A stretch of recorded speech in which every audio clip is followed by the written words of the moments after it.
Hey guys, what is up? AwesomeTheSauce here. Hope you guys are having a great day and welcome to a long-awaited video. I wanted to purposefully wait till I got Warlord on all my characters before putting out this video because I wanted to make sure that I had an expansive experience with PvP before putting out another tier list. Today, we're going to be going over school rankings. I've been making these videos every now and then. The reason I'm making this one specifically is because the recent crit update completely shook up PvP. Now, for the purposes of this video, we're going to be talking about the crit update that happened most recently. So basically what that means is if you have 400 crit, your opponent has 400 block, then you have a 70% chance of critting and the multiplier is 1.11. Here's my tier list. We're gonna go from number 7 to number 1 and we're gonna talk about why I think each school is either butt cheeks or really good. There is no surprise with this one. I know there's no surprise with this one. I genuinely and fully believe that this right now is the worst school in cosmic PvP. Damn! There's a lot of reasons why Death is really hard to play with right now. The main reason being is that their mainly good strategy is just a blade stat. One spell, like Earthquake, could completely counter your whole strat. So at a technical level, it's just not that good of a school because the only other things that Death can really do is overtime a lot, and poison's fairly weak, and they can also drain. The only good shadow pip drain that we have is an AoE, so this is gonna be weak. And Scion, you can only use it if you're below 33%, so this isn't really dependent on any situation you set up. It's dependent on a situation your opponent sets up by damaging you. So because of your lack of control over your own strategy and the fact that Earthquake can singularly counter your own strategy, Death is pretty weak as is. Now when we're talking about the crit update, that puts Death even lower because the crit multiplier that used to exist was 1.3%. So a school that's completely reliant on one-shotting, whereas that 30% could have translated to maybe thousands and thousands of damage, now that 10% translates to maybe 1,000 damage if you're lucky. Basically, the crit nerf makes a blade into the blade strat just a lot smaller because the effect of the multiplier is a lot smaller. You'd be surprised to know, Death is the most crit reliant school because they almost universally go for a one-shot. With that being said, that makes the crit nerf affect Death the worst, and because it was already weak to begin with, it's definitely at the bottom of this tier list. Let's move on to number 6. It is not the same as last time. Last time it was Myth. What was I thinking? I would say that the next worst school is definitely Life. Now, Life isn't actually bad for the conventional reasons, other than the fact that the crit nerf makes their healing really bad. So I'll show you guys a little bit of what I'm talking about, right?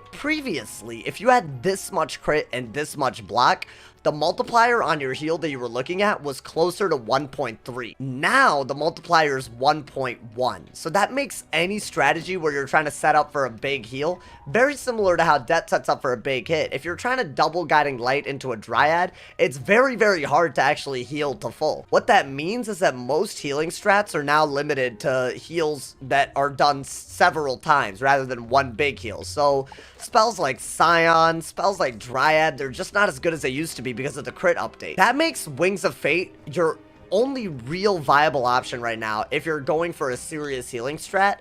And that's basically their one key win condition. You can spam Wings of Fate over and over again, and by doing so, eventually the timer will run out and Diego will think that you hit a lot more than you did because I don't know, it's very biased towards the spell for some reason. I would say that if you took out the Wings of Fate spamming, I would say that Life probably has a lower win rate than Death.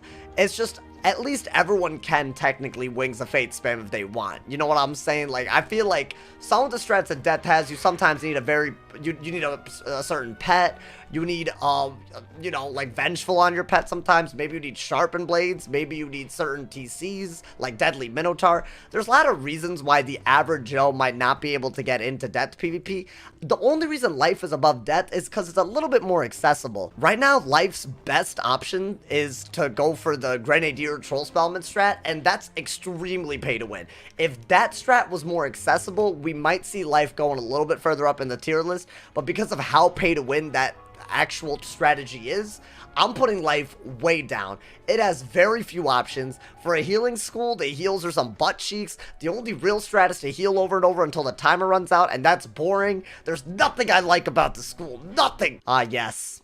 Dust and Thunder song. It took me a long time. It only took me 797 wins and 707. I am finally a warlord, though. After many games on the Storm just to get the Warlord, I finally started figuring out some strats that have helped me rank up. Storm, still not as bad as I think a lot of people think it is, but it is still pretty bad. I would say the only reason anyone can remotely do well on a Storm is because of Lightning Elf TCs. And the reason I say that is because if you get rid of Lightning Elf, Storm has absolutely no options to get rid of shields. I've tried running Pierce, it works on tower shields and elemental shields. The second you start pulling out volcanic shields, the second you start pulling out glacial shields, Pierces don't work anymore. Now, some ways to slightly get around that is by using a wand that gives Storm Wand hits, or by having a Rain Beetle pet that gives Storm Beetle, but even that is very limited. So if someone happens to shield a lot, and you start losing the tempo and you don't pull your wand hits and your Storm Beetles,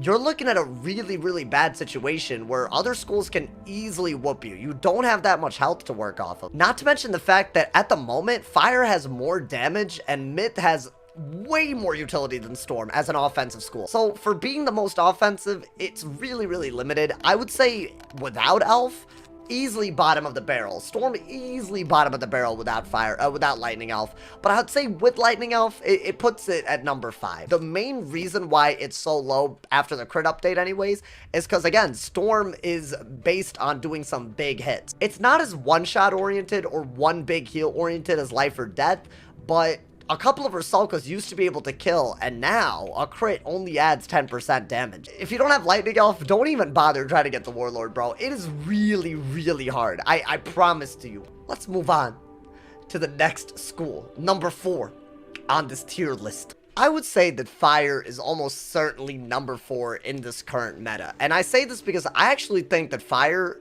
in a lot of ways, besides a couple of things, is closer to balance than a lot of schools. That's why it's right in the middle. The crit nerf, yes, it did affect Fire, but they have a lot of damage. They have so much damage on even resist setups that I would say that the crit nerf barely really affected Fire. The reason Fire is higher than Storm, besides obviously the extra damage, is that they just have a lot of HP. I would say to really make balance, to make Fire more balanced, I think they either need to lower HP just a little bit, or they need to lower damage a little bit. That's the only thing unbalanced about Fire, in my opinion, at the moment. What's cool is that Fire has a lot of options. You could run a trap stack strategy where you fuel a lot, and you can hit and still retain traps and try to combo with it. It's a very fun strategy. You could also just take advantage of your damage in a Furnace pet and Fire Elf until you get an open shot with a Furnace and a Bubble Up, and that strat's really good too. The only reason Fire isn't super high up is because it kind of plays itself in the meta,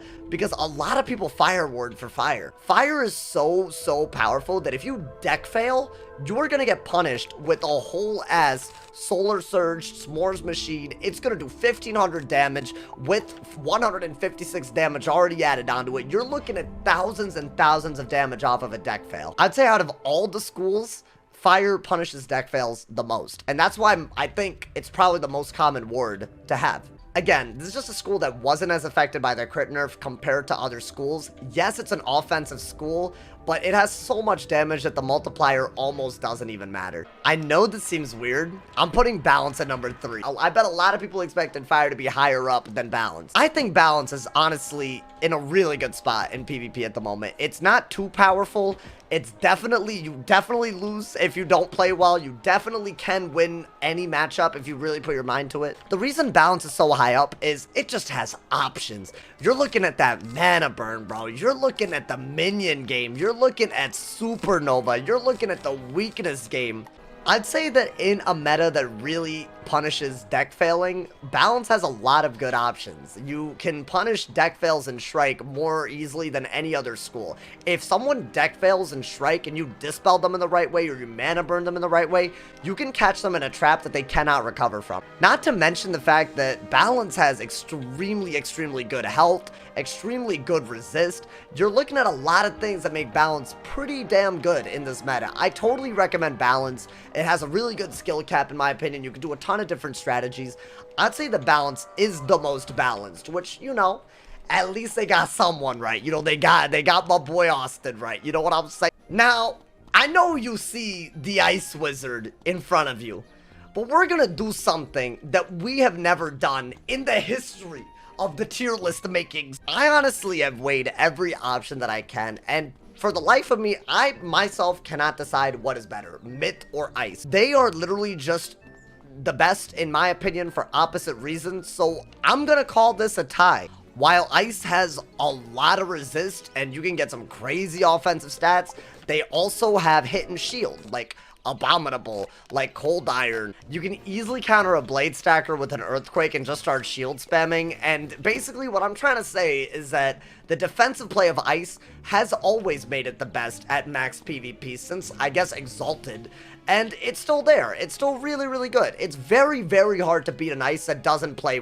badly. You know, like, if you make good moves on an Ice, you're probably gonna win that game. On the flip side, we see all of these shield-oriented spells, all these defense-oriented spells like Abominable. Myth is just the opposite of that. It has a spell that literally pierces before it hits when you look at Mystic, and it also has another spell that does an overtime with a pierce, which is King Art. So I think what I'm trying to say is Myth and Ice are good for opposite reasons, and they're equally good at being broken in opposite ways. And that's why they've taken the tie. I don't know how to decide which one's better. But yeah, guys, that's my tier list. Let me know if you agree. Let me know if you disagree. I would love to hear all your opinions in the comments. As always, drop a like if you enjoyed. Leave a sub if you're new. There's tons of links in the description, including my Twitch, my Twitter, my Discord, my Instagram, and of course, my Patreon. And as always, if somebody hasn't told you you're awesome today, they doing something wrong. So stay awesome.